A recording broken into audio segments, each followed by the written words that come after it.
Après avoir vu dans les cours précédents la construction de l'Europe au lendemain de la Deuxième Guerre mondiale jusqu'à devenir une Union européenne qui réunit aujourd'hui 27 États membres, nous sommes passés à l'étude des relations de cette Union européenne avec le reste du monde et en premier lieu avec les organisations internationales.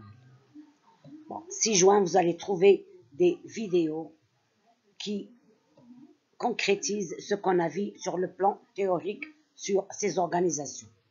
Donc, je vous conseille de bien écouter les vidéos, de suivre du début jusqu'à la fin pour bien coiffer ces relations de l'Europe, de l'Union européenne avec les grandes organisations internationales.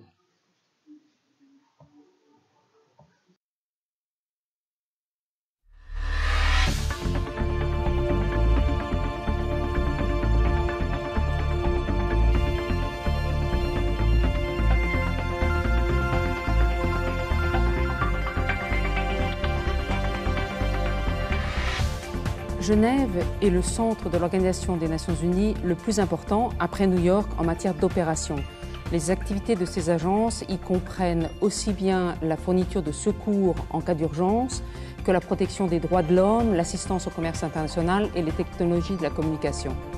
It's crucially important that we are here in Geneva. There are other humanitarian agencies here. It's a city in which we feel very much welcome. First of all, Geneva is the humanitarian capital. You have all the major relief agencies and big NGOs. The city is about development. It's very helpful to be within a stone's throw of many of the organizations that we work with on a day-to-day basis.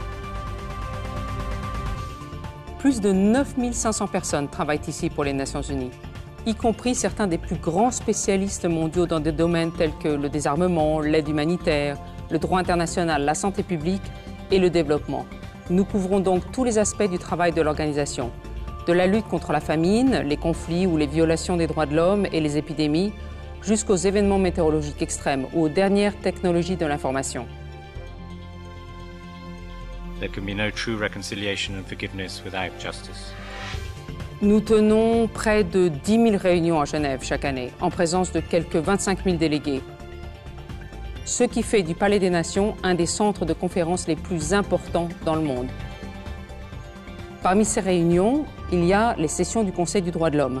Le Conseil est chargé de renforcer la promotion et la protection des droits de l'homme partout dans le monde et de répondre aux situations de violation des droits de l'homme. Et Genève est aussi le siège du Haut Commissariat aux droits de l'homme.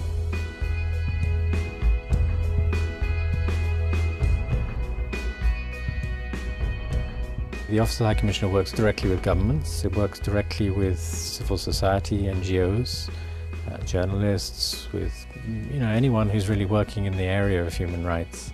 The bottom line basically is everyone should have equal rights, no matter whether they're male, female, whatever race they are, whatever country they come from, whatever continent. The fundamental human rights are the same for everyone. Genève a la réputation d'être la capitale humanitaire du monde. C'est de là qu'on vient en aide aux populations les plus vulnérables. Quand survient une catastrophe naturelle ou un conflit, les agences des Nations Unies à Genève sont parmi les premières à agir sur le terrain. OCHA is the coordinating body of all UN relief agencies and also the NGOs. We try to respond as efficiently as possible to any natural disaster or consequences of conflict in a country. First of all, we assess the needs and then we provide this information about what the victims need: food, shelter, medicine, protection, education. And with this information, the humanitarian community is able to provide the adequate assistance. UNHCR is the refugee agency. We exist because essentially we're a world in which there is conflict, a world in which conflicts produce refugees and displace people.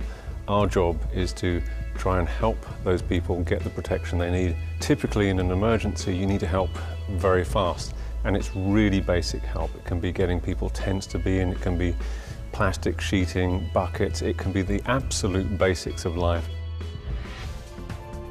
Notre travail ne consiste pas seulement à répondre aux situations d'urgence. Il concerne tous les secteurs de la société et touche toutes nos activités quotidiennes. WHO is all about improving and protecting people's health. We look at communicable diseases in general, we look at non-communicable diseases in general. We look at health through the life course, from before you were born till later in life, so healthy aging.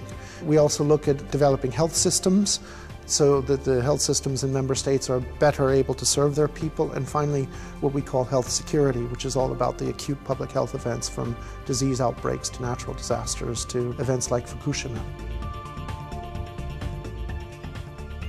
AIDS is one of the most challenging issues of our time, but we have a real opportunity to get ahead of the disease, to reach our vision of zero new infections, zero discrimination, and zero AIDS-related deaths. Only by working with all parts of society are we going to be able to affect real change. Everyone has a role in the AIDS response. Stimuler le commerce dans les pays en développement, s'assurer que les gens reçoivent un juste salaire sur leur lieu de travail, encourager le développement durable, la coopération économique sont quelques-uns des domaines couverts par l'ONU à Genève. We are the focal point in the United Nations system for developed and developing countries alike to address the issues of trade and development. And there are some related issues like investment, finance, technology, and sustainable development. UNCTAD really helps developing countries to overcome inequality, to work against poverty, and to provide opportunities for all. That's really the motto of UNCTAD. We're helping member countries work together in areas such as transport, trade, environment, or energy. And the impact on people's life is that our norms, standards, and international agreements help improve the quality of daily life via, for instance, safer cars, cleaner air, fresh fruits and vegetables of better quality, or a protected environment. What the ILO is all about is of giving people a voice, because very often democracy starts at the working place. If people can have a voice at their working place, if they can defend their rights, exercise their rights, be them employers or workers, then we have the foundation for democracy. Les agences des Nations Unies à Genève sont à la pointe des dernières technologies et des avancées scientifiques, que ce soit dans le domaine de l'information et de la communication, de la météorologie ou celui du climat et de la propriété intellectuelle. IT slots for satellites establishes worldwide standards for state-of-the-art mobile technologies, high-definition television, satellite navigation systems, and at the same time meets the global challenges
Le Dessous des cartes va consacrer 2 émissions aux institutions qui régissent l'économie internationale.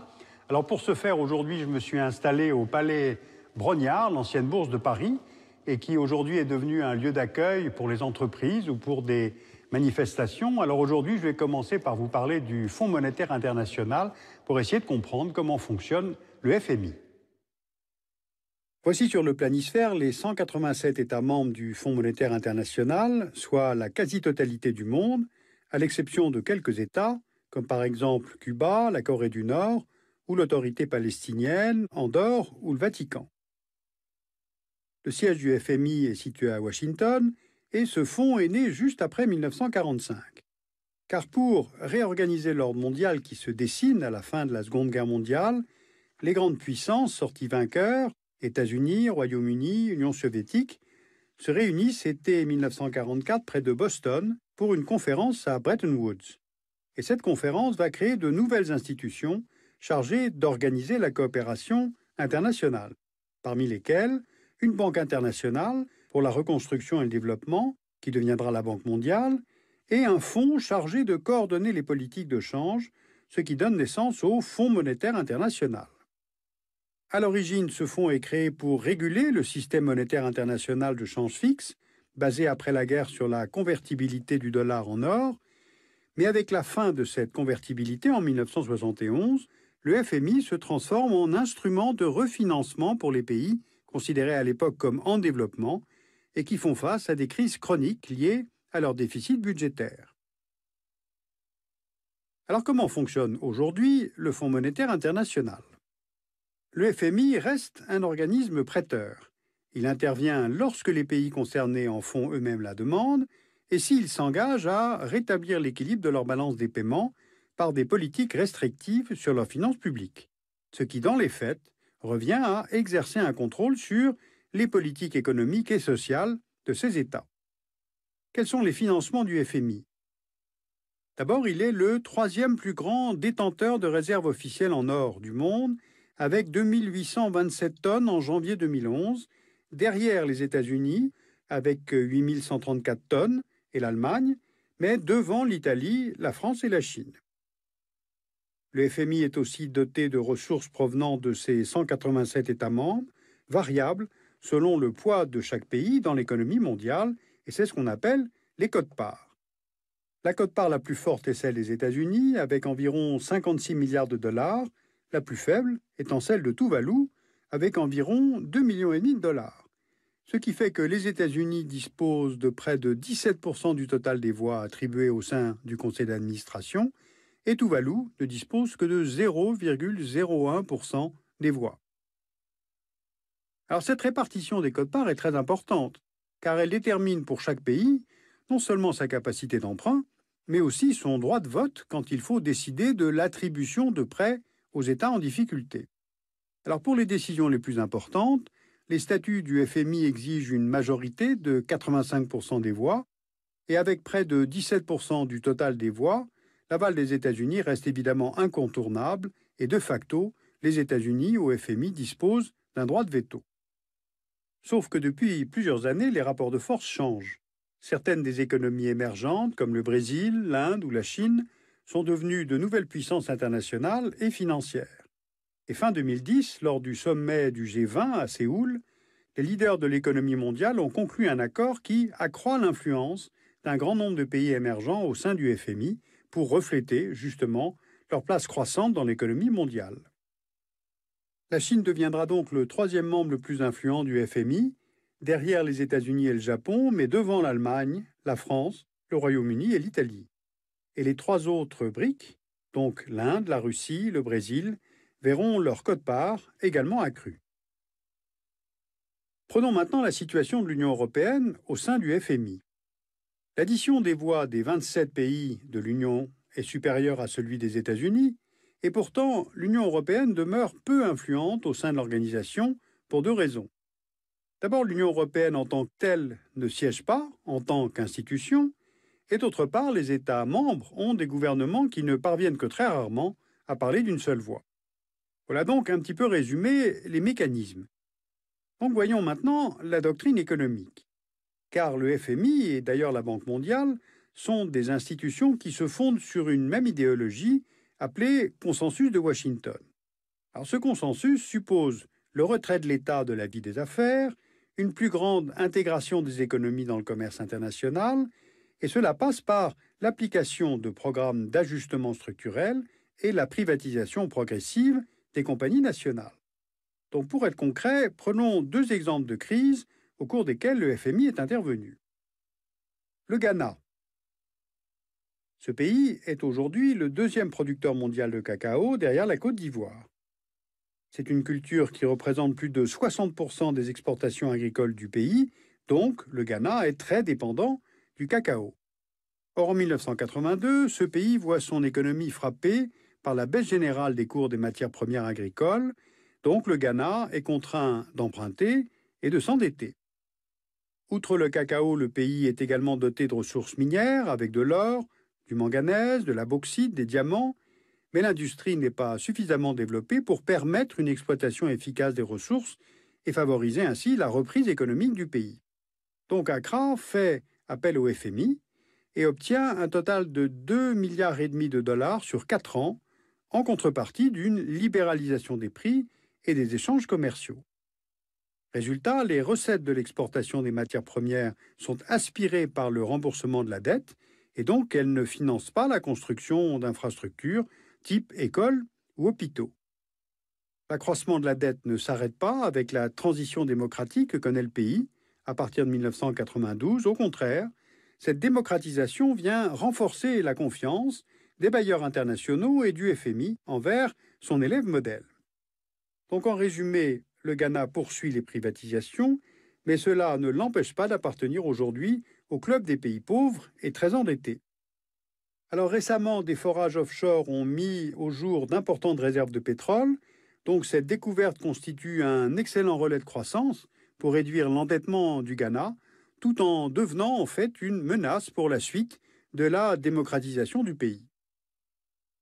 Allons maintenant en Europe pour étudier deux cas de figure d'intervention du Fonds monétaire international. Après la chute du mur de Berlin et celle du bloc soviétique, le Fonds a accompagné les anciennes économies planifiées d'Europe de l'Est pendant la période de transition. Et aujourd'hui, les principaux emprunteurs sont toujours, par ordre décroissant, la Roumanie, l'Ukraine et la Hongrie. Mais avec la crise financière actuelle, le FMI a multiplié les interventions, cette fois auprès de pays riches que l'on croyait à l'abri du risque, comme la Grèce et l'Irlande. Alors ces deux pays cumulent plusieurs records au sein de l'Union européenne.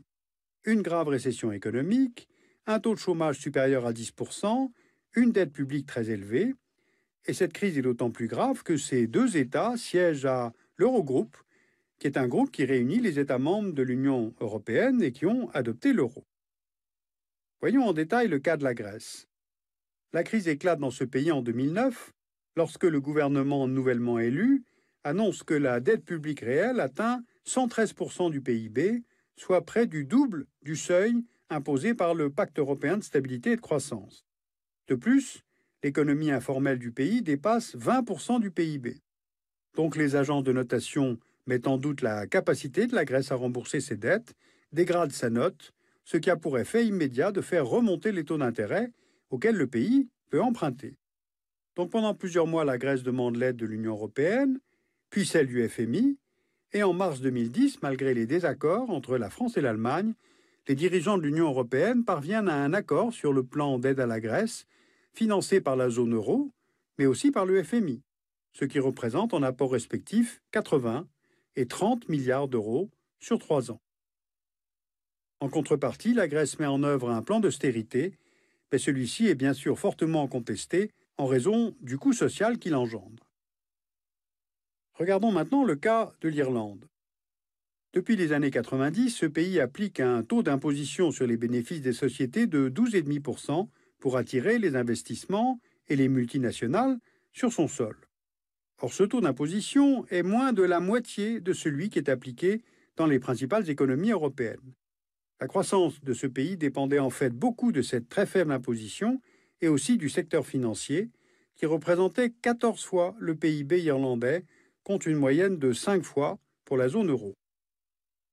Or, au même moment, viennent s'additionner l'éclatement de la bulle financière et immobilière et la crise économique mondiale qui s'amorce en 2008. S'ensuit l'effondrement du système bancaire du pays et la dégradation de la note irlandaise par les agences de notation. L'économie de l'ex-tigre celtique n'a pas tenu le choc et le pays doit, comme la Grèce, se tourner vers le FMI en 2010. Le plan d'aide d'urgence de 85 milliards d'euros finalement décidé et financé par l'Union européenne à hauteur de 45 milliards, par le FMI pour 22 milliards et demi et par l'Irlande elle-même qui apportera le solde, soit 17 milliards et demi d'euros. En contrepartie, l'État irlandais devra revoir tout son modèle économique et social, ce qui devrait emprunter.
Alors, pour le suivi de vos cours, veuillez consulter, chers étudiants, votre plateforme e-learning de l'établissement ISTH, www.isthmaroc.com, pour le suivi de vos cours.